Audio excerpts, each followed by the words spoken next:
is called because of the right angle. Right angle, the value of a right angle is 90 degrees. The value of a right angle is 90 degrees. The value of a right angle is 90 degrees. Again, the Pythagoras theorem is only applicable to right-angled triangle. We've already said this. The Pythagoras theorem is only applicable to this.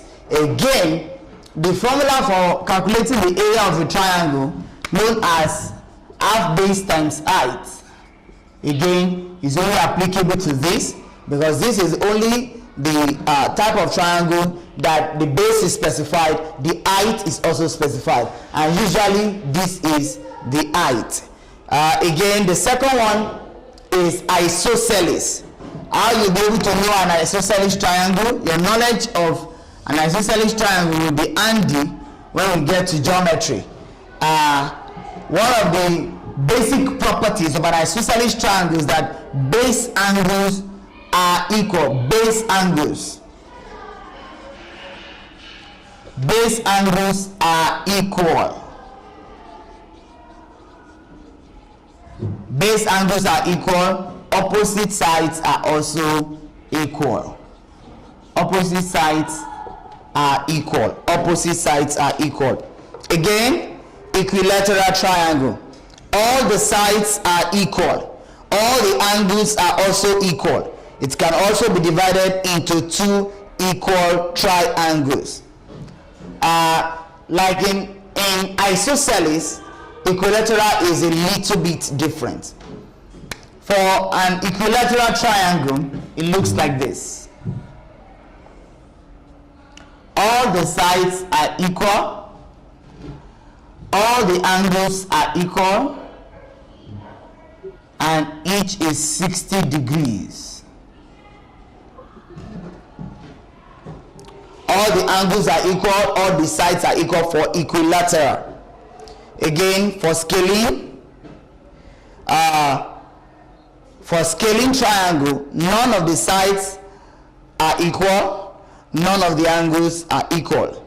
This type of triangle are the alright. The last type of triangle is what is referred to as the scalene triangle. The scalene triangle. The scalene triangle, none of the sides are equal. None of the sides are equal. Usually, a scalene triangle looks like this.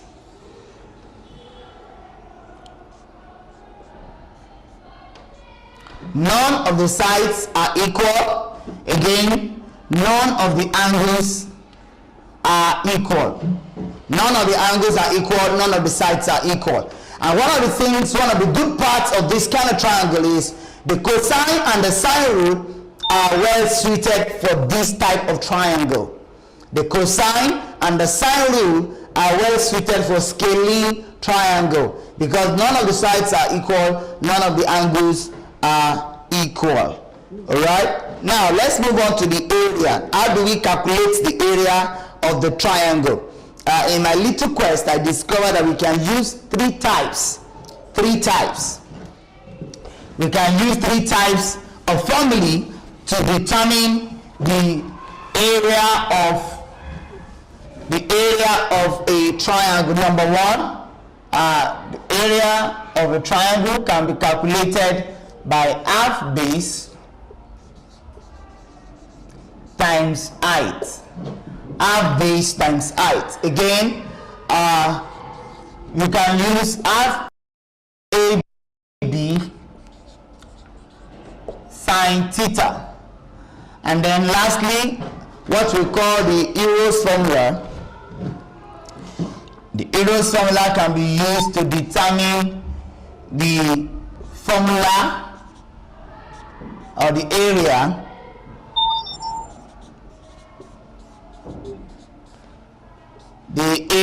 of a triangle. In this case, this S is equal to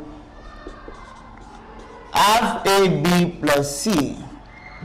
Now look at this. When you are given a triangle of this format,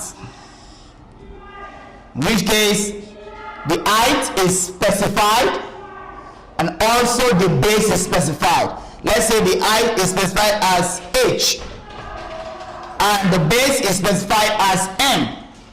If you are going to use the area of this first formula to calculate the area of the triangle, then what you're going to get will be half 1 over 2 times m times the height.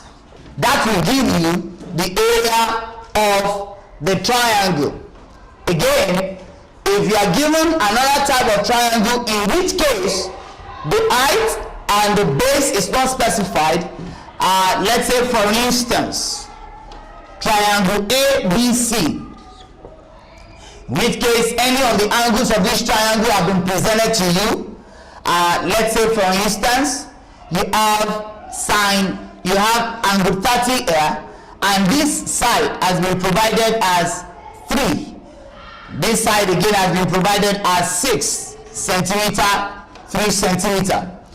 The second formula gives you the opportunity to determine the area of the triangle, because in this case, if you wanted to use the first formula, it will work, because in this situation, the height of the triangle is unknown. So you apply or you deploy the formula, the second formula for determining the area of a triangle, in which case, concerning this situation, you have 1 over 2 times 3 over 1 times 6 over 1 times sine 30. I need to let you know that if these two values are not binding the angle that is given, then you cannot apply this second formula. In which case, let us imagine that the side that were given to you were 3 centimeter and let's say 4 centimeter on this side. It is not possible for you to use it. The two sides that must be provided must be at the adjacent side, must be the boundary of the angle. In which case, this side must be known, this side must be known. Otherwise, the angle that must be given to you must be somewhere around here. Let's say this one is 40 degrees.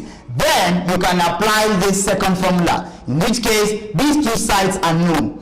And again, if it is this side and this side that is known, then this angle must be given to you. Otherwise, you must use the sine rule to determine either the unknown angle or the unknown side or the unknown angle, as the case may be. So that is what we have concerning these two types of formula: half base times height, or half AB sine theta. Again, assuming what we have was what was given to us, I alter those values so that you will understand that situations like that can happen, and you must know which one to apply per time. In this case, 2 here will go in 2, 1, 2 will go in 6, 3 times. So if you multiply 3 by 3, you will have 9 times sine 30. If you use your 4-figure table or you use your calculator to determine sine 30, what you are going to get is 0.5. Then if you multiply 0.5 by 9, again, what you are going to get is 4.5 centimeter squared. So that is using the second formula to determine the area of a triangle.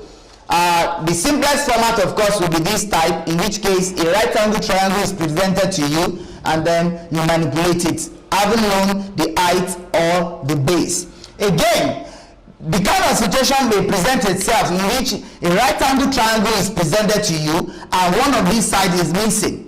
And like I've already shared with us the knowledge about Pythagoras theorem, what you then use is use the Pythagoras theorem to determine the unknown side. And as such, you can determine the height or the base. And that gives you the privilege to use the first formula. And then let's look at the third formula. The third formula usually is when you are dealing with a scalene triangle. When you are dealing with a scalene triangle, in which case all the sides are given. All the sides are given, and it is not an isosceles triangle, it's not an equilateral triangle, it's not even a right angle triangle. It's the type of triangle in which none of the sides are equal, none of the angles are equal. When you are presented with that kind of a situation, the third formula comes into play. And I'm going to demonstrate it to us now so that we can know when we are faced with similar situations, we can know how to address such questions. Look at this. If you encounter this question in your exam,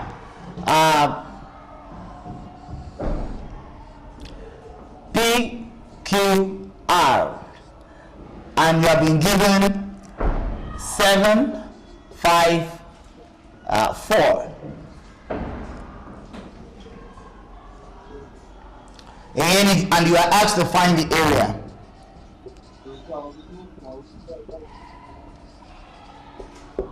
Again, if you look at the two ones, I'm too sure you probably, if you are in SS3, you should be familiar with these two by now. But this one is one I'm not too sure if you've seen before. But whatever be the case, these two formulas will not work there, except you first of all determine using the cosine rule to know the angles inside.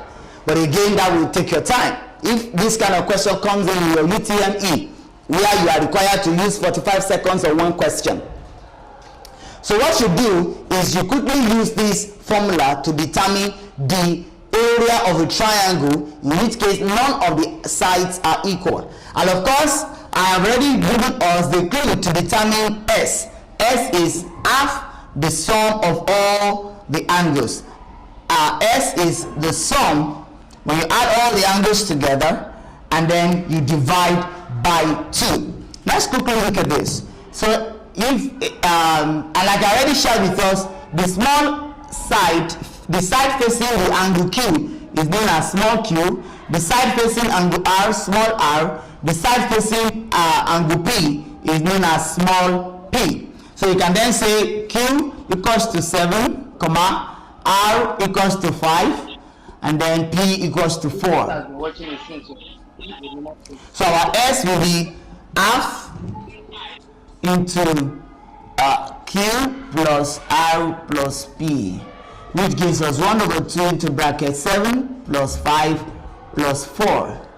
And then eventually you have 16/2. 9, 7 plus 5 is 12, 12 plus 4 is 16. Then you have 8. So then you can now apply this formula. This is known as Ero's formula. Ero's formula. Please do not forget, in case this kind of triangle comes up. Then you now use this formula today. So you have A equals to the square root sign. Your 8 is outside. Then you have 8 minus 7. You close the bracket. Second one, 8 minus 5. Then the third one, 8 minus 4. Close the bracket. Then you introduce the square root sign. You have 8 times 8 minus 7 is 1. 8 minus 5 is 3. 8 minus 4 is 4. If you multiply all this out, you probably get 8 times 12 again, which is 96. 8 times 12 is... Alright, if you use your calculator or you use your 4-figure table, what I'm sure you're going to determine, if you take the square root of 96, is 9.8. So these are the 3 different ways you can determine the area of a triangle. You either use half base times height, use half AB sine theta, or you use the Ero's formula, which is what you have just demonstrated there. Let's quickly move to quadrilateral.